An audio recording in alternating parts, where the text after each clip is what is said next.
El video de hoy es una mezcla de una historia personal con teoría económica. Y me duele un poquito contarlo porque involucra a una de las profesoras que más cariño le tengo en la universidad, pero bueno, no todo puede ser perfecto en la vida. A finales del año pasado, mientras veía clases de microeconomía 2, no ya, año pasado no, año antepasado. Hace un poco más de un año, cuando veía clases de microeconomía 2, se nos daba un abrebocas de un tema muy interesante que se llama teoría de juegos.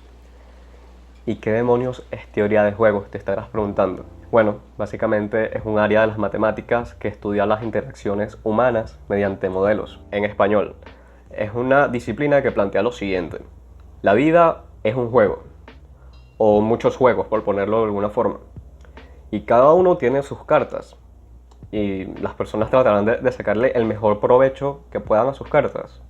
Ahora, sabiendo esto, ¿cuáles son las distintas alternativas posibles en las cuales puede terminar dicho juego?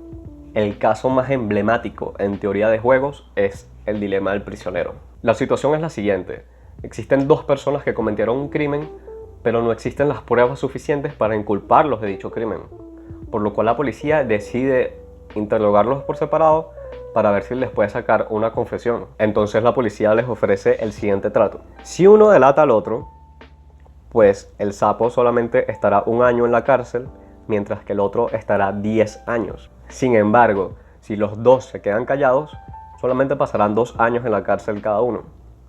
Pero si ambos delatan y ambos sapean, estarán 6 años en la cárcel. El dilema del prisionero se puede expresar en la siguiente matriz, donde los años en la cárcel están expresados en negativo, como para identificarlos como años perdidos. Puesto que, a no ser que seas amigo de Iris Varela y estés en Venezuela, estar en la cárcel no es una situación muy deseable, que se diga. Si el prisionero 1 delata, el prisionero 2 tiene dos opciones: tampoco delatar y estar por 2 años en prisión, o delatar y pasar solamente un año, por lo cual le sale más rentable ser gamaquichi. Ahora, en el caso de que el prisionero 1 delate, pues veamos qué es más rentable para el prisionero 2. Si no delata, pasaría 10 años preso, pero si también delata, iría por 6 años, por lo cual de nuevo le sale más rentable la estrategia de ser un sapo. Lo mismo sucede con el prisionero 1.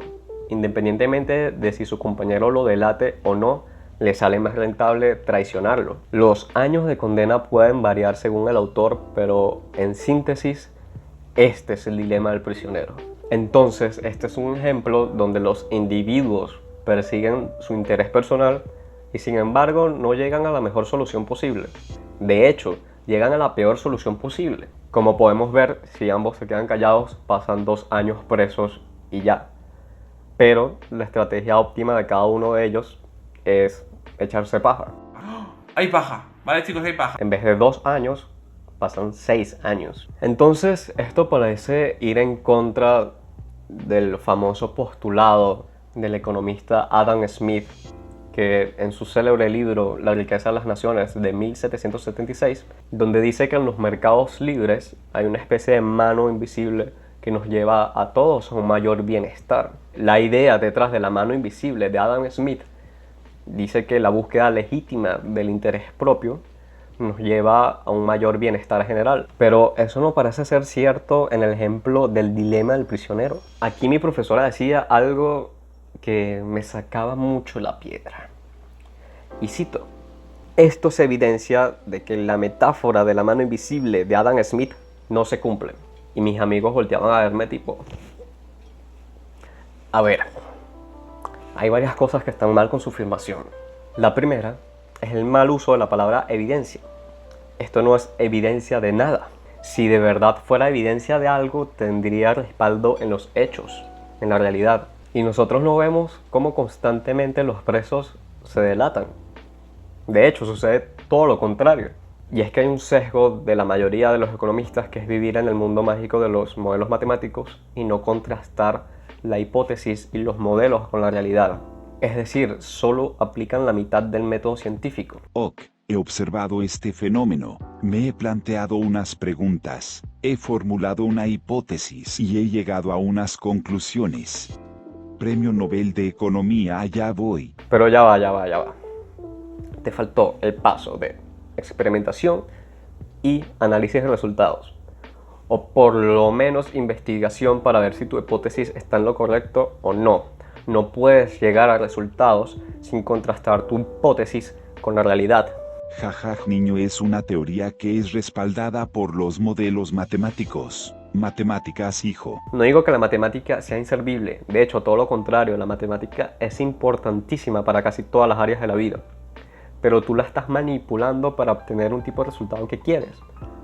Además, no prostituyas la palabra teoría. Una teoría es una hipótesis que está comprobada en su 100%, o de no poder comprobarse en un 100% por dificultades en su experimentación, pues tiene una evidencia muy sólida que la respalde. De nuevo, si el dilema del prisionero es evidencia de que los individuos no colaboran para llegar a una solución óptima, entonces ¿por qué no vemos a todos los delincuentes delatarse mutuamente? Sencillo. Y es que el modelo del dilema del prisionero está vilmente manipulado por varias razones. Y creo que la más obvia de ellas es que ignora el hecho de que los delincuentes pudieron haberse comunicado antes de ser detenidos. Lo cual es lógico. Si planeas un crimen, tener un plan B en caso de ser atrapados. Ese plan puede ser, mira, si nos atrapan, nos quedamos callados, porque si me echas paja, te mato a ti y a tu familia, por ejemplo, lo cual prácticamente elimina todas las posibilidades de que te atrevas a delatar al otro. O también puede ser el caso de organizaciones criminales con acuerdos de silencio, como es el caso de Breaking Bad, donde, alerta de spoiler, hay 9 personas en prisión que conocen toda la ruta de la metanfetamina en Estados Unidos y pueden decírselo a la DEA a cambio de que le reduzcan la condena. Pero no lo hacen. ¿Y por qué no lo hacen? Porque tienen un acuerdo previo de confidencialidad en el cual les pagan mucho dinero por quedarse callados y eso para ellos les compensa el tiempo que están pasando en la cárcel. Es como que si esos números negativos que estaban en la matriz se conviertan en positivos. Además, ignora el factor cultural, y es que en la cultura criminal está muy mal visto ser un delator, un sapo. De hecho, retomando a Breaking Bad, el tío de Tuco es un tipo que tiene como 80 años y nunca en su vida ha hablado con la DEA, porque prefiere estar muerto que ser un sapo. De hecho, los costos de ser delator es muy alto, probablemente porque tu familia corre peligro. Y esos costos son tan altos que a veces los prisioneros prefieren pasar 10 años en prisión que delatar al otro. Y es algo que no solamente sucede en el mundo criminal. Recuerdo que muchas veces durante mi infancia y mi adolescencia, cuando un profesor preguntaba quién había hecho X travesura a un aula de 30 alumnos, nadie decía nada. ¿Por qué? Porque los costos de ser un sapo eran muy altos. Y esto es algo que no toma en cuenta el dilema del prisionero, o al menos las conclusiones que normalmente sacan de este. Por otra parte, el dilema del prisionero dice que los detenidos no pueden comunicarse entre sí, lo cual es un supuesto aceptable. Pero en un sistema judicial decente sí está permitida la comunicación con tu abogado. Y existe la posibilidad de que ambos prisioneros tengan el mismo abogado, por lo cual sí existe una comunicación aunque sea indirecta. Además, se está dando por hecho de que la policía está siendo 100% honesta con los prisioneros al ofrecerles un trato. Pero en la vida real los policías no son ángeles, a excepción de Jake Peralta, obviamente. Pero los policías también pueden mentir para llegar a cumplir sus objetivos y que el prisionero hable y delate a su compañero. Pero dejando un poquito las series de televisión a un lado y entrando en lo que es la teoría de juegos, el dilema del prisionero no toma en cuenta un factor fundamental que es la repetición de los juegos. Es decir, el dilema del prisionero asume que esa va a ser la única situación en la vida de que esas dos personas van a tener un conflicto de intereses. Pero la vida real no es así. En la realidad tú coincides varias veces con una persona, dependiendo de qué tanto se conozcan y de qué tantos ambientes compartan. y si vas a cometer un crimen con alguien lo deberías conocer bien, o al menos tenerle la suficiente confianza para realizar este acto con él, porque de lo contrario no lo haces. Lo que quiero decir aquí es que desde un punto de vista de teoría de juegos, la vida es una serie de juegos indefinidos, por lo cual uno no suele estar seguro 100% de cuál será el último juego que jugará, o en español, la última decisión que tomaremos. Es decir, los seres humanos tomamos decisiones hasta el momento de nuestra muerte, o desde el punto de vista de teoría de juegos, hasta el último juego que vayamos a jugar. Y no es fácil saber cuál sea la última decisión que vamos a tomar en nuestra vida, o cuál sea el último juego que vayamos a jugar. Por lo cual, los seres humanos tenemos una tendencia a cooperar mientras no sepamos cuándo será nuestro último juego, porque no sabemos si en el futuro vamos a coincidir nuevamente con esa persona y vayamos a necesitar de su ayuda. De hecho, el dilema del prisionero tiene una solución óptima, una que está respaldada en la evidencia empírica. Anteriormente critiqué que no contrastan el dilema del prisionero con la realidad, pero honestamente es un poco complicado analizar los casos de tantos prisioneros reales, especialmente reunir las condiciones específicas para que el estudio no tenga sesgos. Por lo cual, Robert Axelrod se dio cuenta de esto y organizó un torneo computarizado del dilema del prisionero. El torneo básicamente ponía a prueba a 200 estrategias diferentes para saber cuál de todas era la óptima. La ganadora fue la estrategia Tit for Tat de Anatole Rapoport, que básicamente proponía empezar siendo bueno, es decir, cooperando, y luego tener una actitud recíproca, es decir, actuar como el otro jugador. Si el otro coopera, tú sigues cooperando, y si el otro traiciona, tú también lo traicionas. Suena tan simple que hasta parece raro que sea la estrategia óptima, por lo cual algunos quedaron picados y se organizó otro torneo. Y adivinen qué sucedió. Tit for Tat volvió a ganar.